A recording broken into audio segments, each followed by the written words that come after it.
आज यहाँ पर मैं क्लास 12th की बिजनेस स्टडीज़ पढ़ा रही हूँ, जिसका चैप्टर 2 प्रिंसिपल ऑफ मैनेजमेंट हम आज पढ़ेंगे। इसका इंट्रोडक्शन, फीचर्स एंड इम्पॉर्टेंस का एक वीडियो मैं बना चुकी हूँ। आज यहाँ पर हम फ्यूल्स के प्रिंसिपल ऑफ मैनेजमेंट पढ़ेंगे। कौन थे फ्यूल और इन्होंने क्यों प्रिंसिपल्स दिए मैनेजमेंट के, आज हम इस वीडियो में समझेंगे बच्चों। तो स्टार्ट करते हैं फ्यूल्स प्रिंसिपल ऑफ मैनेजमेंट। लेकिन उससे पहले मैं हूं पूजा मेहता और मेरे YouTube चैनल स्टडीनेटिक में आप सभी स्टूडेंट्स का वेलकम है।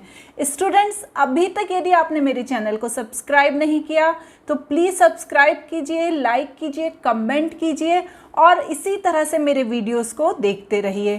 तो स्टूडेंट्स, स्टार्ट करते हैं। सबसे पहले फ्यूल्स प्रिंसिपल ऑफ मैनेजमेंट, इसे मैनेजमेंट में बहुत ही इम्पॉर्टेंट माना जाता है इनके प्रिंसिपल्स को। लेकिन इनके प्रिंसिपल्स को समझने से पहले हम ये समझेंगे कि फ्यूल थे। हेनरी फ्यूल थे। इन्होंने माइनिंग इंजीनियरिंग की डिग्री ली हुई थी। इसके बाद इन्होंने क्या किया, फ्रेंच माइनिंग कंपनी ज्वाइन करी 1860 में as an engineer. He was promoted. उसके बाद क्या हुआ, उनका प्रमोशन हो गया और वो कौन बन गए, मैनेजिंग डायरेक्टर बन गए। अब क्या हुआ, वो जिस कंपनी में काम करते थे, एक समय ऐसा आया जब उस कंपनी की बैंकक्रप्सी की स्थिति बन गई, मतलब वो दिवालिया होने वाली थी, ऐसी स्थिति उस बैंक की बन गई।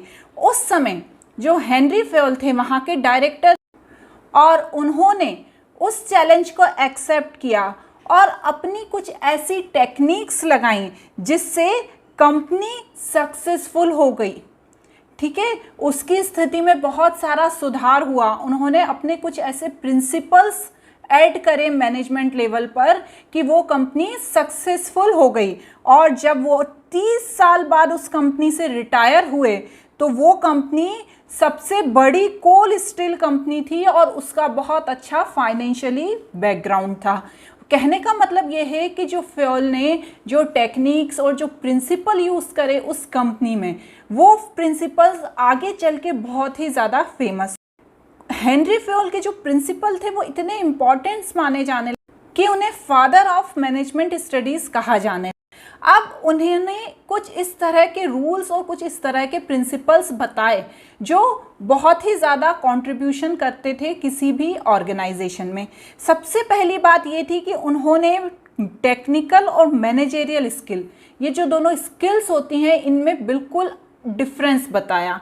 क्या अंतर है टेक्निकल स्किल्स में और क्या अंतर है मैनेजेरियल स्किल्स में, उन्होंने अपने प्रिंसिपल्स में बताया। साथ ही साथ उन्होंने मैनेजमेंट प्रोसेस के जो मेजर फंक्शन हैं वो बताए, जैसे planning, organising, staffing, directing, controlling, जिसके थ्रू किस तरह से कोई भी ऑर्गेनाइजेशन सही तरीके से काम कर सकती है।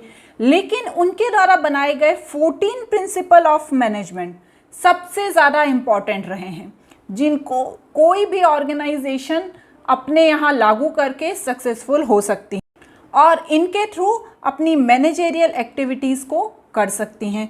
अब ये 14 प्रिंसिपल कौन से हैं और इन्हें समझना क्यों ज़रूरी?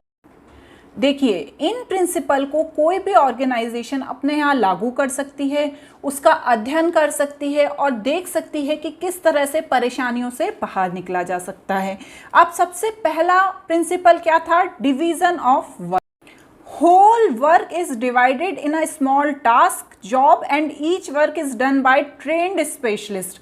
जैसे कोई काम है वो छोटे छोटे पार्ट्स में डिवाइड कर दिया जाना चाहिए, जिससे क्या होगा, जो इतना सारा काम है वो काम भी हो जाएगा और थोड़े लोगों को थोड़ा सा काम करना पड़ेगा, जिससे किसी भी तरह की प्रॉब्लम ऑर्गेनाइजेशन में नहीं आएगी। ऐसा प्रिंसिपल हेनरी फ्यूल ने दिया था। जैसे यहाँ पर हम एक एग्जाम्पल देते हैं कि जब हम बैंक जाते हैं तो बैंक में क्या होता है, एक व्यक्ति होता है जो हमसे कैश लेता है, दूसरा होता है जो हमें कैश देता है, तीसरा होता है जो पासबुक में एंट्री करता है, चौथा होता है जो हमें लोन देता है, अगला होता है वो हमें एफडीज बना के देता है। कहने का मतलब ये है कि जो बैंक का काम है वो बहुत सारे लोगों में डिवाइड हो जाता है, जिससे क्या होता है, बैंक का काम भी हो जाता है और हर व्यक्ति को थोड़ा थोड़ा काम करना पड़ता है। नेक्स्ट होता है authority and responsibility. Authority means power take decision and responsibility means obligation to complete the. इस प्रिंसिपल के अकॉर्डिंग अथॉरिटी एंड रिस्पॉन्सिबिलिटी में बैलेंस होना बहुत ज़्यादा ज़रूरी है। सपोज किसी कंपनी को ऑर्डर मिलता है कि 100 बॉटल जूस की एक वीक में तैयार करके सप्लाई करनी है। अब वो ऑर्गेनाइजेशन ने अपने मैनेजर को बुलाया और बोला कि यार 100 बॉटल जूस बनानी है और हमें एक वीक के अंदर सप्लाई करनी है। उसने क्या करा, उसको रिस्पॉन्सिबिलिटी दे दी, लेकिन उसको ये अथॉरिटी नहीं दी कि जूस बनाने के लिए जो रॉ मटेरियल है वो उसे खरीद सके। अब इसका क्या हुआ, इसके कारण कि वो जूस नहीं बना पाया क्योंकि उसके पास अथॉरिटी नहीं थी कि वो रॉ मटेरियल खरीद सके या वो मैंगोज खरीद सके, तो उसके पास अथॉरिटी नहीं थी। बट उसके पास ये रिस्पॉन्सिबिलिटी थी कि उसे एक वीक में 100 बॉटल जूस की बनानी है। तो पर बिना अथॉरिटी के वो अपनी रिस्पॉन्सिबिलिटी पूरी कैसे करता, इसलिए बोला गया है फेयोल के प्रिंसिपल में कि अथॉरिटी एंड रिस्पॉन्सिबिलिटी दोनों में बैलेंस होना चाहिए। नेक्स्ट होता है discipline. It is required a superior as well as subordinate level. देखिए, ऐसा नहीं है कि डिसिप्लिन सिर्फ सुपीरियर या सबऑर्डिनेट के लिए होता है। जितने भी ऑर्गेनाइजेशन में काम कर रहे हैं सभी को डिसिप्लिन के अकॉर्डिंग काम करना चाहिए। फेयर एग्रीमेंट्स होना चाहिए।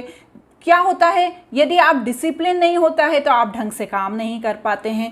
तो डिसिप्लिन को हेनरी फेयोल ने बहुत ही इंपॉर्टेंट माना है किसी भी ऑर्गेनाइजेशन में। नेक्स्ट होता है unity of command. According to Henri Fayol should be one and only one boss in every individual employ. देखिए, यदि किसी व्यक्ति को 2 लोग ऑर्डर देंगे, ठीक है, एक व्यक्ति अलग ऑर्डर देगा, दूसरा व्यक्ति अलग ऑर्डर देगा। अब उसके सामने एक बहुत समस्या आ जाएगी कि वो दोनों ही बॉस हैं और किसका ऑर्डर मांगे, किसका ऑर्डर माने, ठीक है ना। तो हमेशा ये बात ध्यान रखनी चाहिए कि जो एक व्यक्ति है उसका एक ही बॉस हो, मतलब यूनिटी ऑफ कमांड। यदि बहुत सारे बॉस भी हैं तो उनके बीच आपस में यूनिटी होनी चाहिए कि वो जो अपने एम्प्लॉय को ऑर्डर दे रहे हैं या जो कमांड दे रहे हैं वो एक ही कमांड हो। ऐसा नहीं हो कि हर बॉस उस व्यक्ति को अलग बात कह रहा है जिससे उसमें कन्फ्यूज़न हो रहा है, वो प्रॉपर काम भी नहीं कर पा रहा है। इसलिए हेनरी फेयोल ने यूनिटी ऑफ कमांड को भी बहुत इंपॉर्टेंट माना है किसी भी ऑर्गेनाइजेशन में। नेक्स्ट होती है यूनिटी ऑफ डायरेक्शन। ये वही चीज़ है, all the unit of an organisation should be moving toward in the same objective through coordinated and focused effort. हर एम्प्लॉय एक ही डायरेक्शन में जाना चाहिए, किसके पीछे, अपने गोल के पीछे। ऐसा नहीं है कि एक व्यक्ति कुछ अलग चाह रहा है, दूसरा व्यक्ति कुछ अलग चाह रहा है। सबका जो मोटिवेशन होना चाहिए, सबका जो काम होना चाहिए वो एक ही डायरेक्शन में अपने गोल को अचीव करना होना चाहिए, जिसे हेनरी फेयोल ने बहुत इंपॉर्टेंट माना है और यूनिटी ऑफ डायरेक्शन की बात कही है बच्चों। नेक्स्ट होता है subordination of individual interest to general interest. देखिए, जब हम कहीं नौकरी करने जाते हैं तो हमारा मोटिव क्या होता है, हमारा मेन एम क्या होता है कि हमें पैसा अर्न करना है, हमें अच्छी परफॉर्मेंस देनी है, हमें प्रमोशन चाहिए। लेकिन जो वहाँ के सुपीरियर होते हैं उनका एम क्या होता है कि उन्हें अपना गोल अचीव करना है, उन्हें कंपनी के लिए ज़्यादा पैसा कमाना। तो जो सुपीरियर का इंटरेस्ट होता है वो अलग होता है और जो सबऑर्डिनेट्स का इंटरेस्ट होता है वो अलग होता है। अब हेनरी फेयोल ये कहते हैं कि ऐसा नहीं होना चाहिए, इस तरह से काम होना चाहिए कि सबऑर्डिनेट्स इस तरह से काम करे कि सुपीरियर का इंटरेस्ट और सबऑर्डिनेट्स का इंटरेस्ट सेम हो जाए, क्योंकि जब सुपीरियर पैसा कमाएगा तो सबऑर्डिनेट्स को भी पैसा मिलेगा, जब उसे अच्छा कोई प्रोजेक्ट मिलेगा तो सबऑर्डिनेट भी और अच्छे से प्रमोट हो जाएगा। तो यहाँ पर हेनरी फेयोल ने इस बात को बहुत ज़्यादा इंपॉर्टेंस दी है। नेक्स्ट होता है रेन्यूमरेशन ऑफ एम्प्लॉय। एम्प्लॉय, जैसा कि मैंने बताया, अच्छी पे चाहते हैं, अच्छी सैलरी चाहते हैं, क्योंकि उन्हें भी अपनी फैमिली चलानी होती है, उन्हें भी अपने घर का खर्चा होता है, बहुत सारी चीज़ें होती हैं। तो वो एक्सपेक्ट करते हैं कंपनी से कि उन्हें अच्छा रेन्यूमरेशन। अब ऐसी स्थिति में ऑर्गेनाइजेशन को चाहिए कि वो अपने एम्प्लॉय को सही सैलरी प्रोवाइड करे, जिससे वो अच्छे से और फुल मोटिवेशन के साथ काम कर सकें। नेक्स्ट होता है सेंट्रलाइजेशन एंड डिसेंट्रलाइजेशन। बहुत ज़्यादा इम्पॉर्टेंट है, आगे चल के इसको आपको अलग से एक प्रॉपर चैप्टर में पढ़ना पड़ेगा। सेंट्रलाइजेशन क्या होता है? Means concentration of decision making of and top level. और डिसेंट्रलाइजेशन क्या होता है? Evenly distribution of power every level of management. Centralisation मतलब जो हमारे टॉप लेवल के जो अधिकारी हैं, जो अथॉरिटी है, हमारे जो बॉस हैं, वही सिर्फ डिसीजन ले सकते हैं, वो जो कहेंगे बाकी सबको मानना पड़ेगा। लेकिन डिसेंट्रलाइजेशन में क्या होता है? जो मैनेजमेंट लेवल पर, जो लोअर लेवल पर काम कर रहे हैं, उनकी भी बातों को सुना जाता है, उनकी बातों को भी मान्यता दी जाती है। अब क्या है, किसी भी ऑर्गेनाइजेशन में ना तो कंप्लीटली सेंट्रलाइज्ड होना चाहिए, ना तो कंप्लीटली डिसेंट्रलाइज्ड होना चाहिए। अकॉर्डिंग टू फ्योल, उन्होंने कहा है कि इन दोनों के बीच बैलेंस होना चाहिए। आप अपने सबॉर्डिनेट्स की भी बात सुने, सुपीरियर्स, एंड सुपीरियर्स की भी बात सुने, सबॉर्डिनेट्स। तो इन दोनों के बीच जब बैलेंस होगा तो क्या होगा? चीज़ें अच्छे से होंगी। सबसे इम्पॉर्टेंट टॉपिक, सबसे इम्पॉर्टेंट प्रिंसिपल स्कॉलर चेन का। क्या होती है स्कॉलर चेन? देखिए, जब हम किसी ऑर्गेनाइजेशन में काम करने के लिए जाते हैं तो वहाँ पर हमें हमारा अपॉइंटमेंट किसी एक डिपार्टमेंट में होता है। जैसे सपोज़ मैंने मार्केटिंग फील्ड की पढ़ाई की है तो मेरा जो नौकरी है मेरी जो, वो मार्केटिंग में लग जाएगी। मैं मार्केटिंग में गई तो वहाँ मेरा एक हेड होगा। अब मेरे हेड का भी कोई एक हेड होगा, उस हेड का भी कोई एक बॉस होगा। यदि आप बहुत बड़ी ऑर्गेनाइजेशन में काम कर रहे हो तो वहाँ बहुत सारे लोग, upper level, middle level, lower level, ऐसे बहुत सारे लोग काम करते हैं जिनके ऊपर बहुत सारे बॉसेस होते हैं। अब यदि मैं हूँ, मैं कोई बात कहना चाहती हूँ, सपोज मैं अपनी सैलरी से सेटिस्फाइड नहीं हूँ और मैं ये बात अपने जो हाई लेवल के बॉस हैं, सबसे ऊपर वाले, उनको ये बात पहुँचाना चाहती हूँ, तो मैं ये बात डायरेक्ट उनके पास जाकर नहीं कह सकती। ठीक है, सबसे पहले मुझे क्या करना पड़ेगा? जो मेरा डिपार्टमेंट का हेड है उसको ये बात बतानी पड़ेगी। डिपार्टमेंट का हेड उसके अपर लेवल पर उसको बताएगा, फिर वो उसके बॉस को बताएगा। तो क्या होगा? इससे क्या होगा? जो कम्युनिकेशन है वो सही तरीके से होगा। यदि मैं डायरेक्ट अपने बॉस के पास चली गई तो मेरा जो हेड है वो कहेगा, यार तुमने मुझे तो ये बात बताई नहीं, तुम्हें सैलरी की प्रॉब्लम थी, तुमने तो मुझसे शेयर किया नहीं, तुम डायरेक्ट बॉस के पास चली गई। तो वहाँ पर कम्युनिकेशन गैप आने की बहुत ज़्यादा संभावना होती है। जैसे यहाँ पर आप देखिए, जब भी स्कॉलर चेन के बारे में आपसे कुछ भी पूछा जाए तो ये डायग्राम उस स्थिति में बहुत ज़्यादा इंपॉर्टेंट होता है और आपको इसे बनाना ही पड़ता है। देखिए, जैसे मैं सपोज डी हूँ, मुझे अपनी बात ए को कहनी है तो मैं डायरेक्ट ए को नहीं कह सकती। पहले मुझे ये बात सी को कहनी होगी, सी बी को कहेगा, फिर बी जाके ए को कहेगा। तो इसे ही स्कॉलर चेन कहा गया है। अब यहाँ पर एक वर्ड और यूज़ हुआ है, गैंग प्लैंक। गैंग प्लैंक क्या होता है? सपोज मैं डी हूँ और मुझे मेरी बात कोई जी को कहनी है, ये दूसरे डिपार्टमेंट का व्यक्ति है। अब मैं क्या करूँगी? पहले सी को कहूँगी, फिर बी को कहूँगी, फिर वो ए को कहेगा, फिर वो ई को कहेगा, फिर एफ को कहेगा, फिर जी को कहेगा। तो ये बहुत लंबा प्रोसेस हो जाएगा।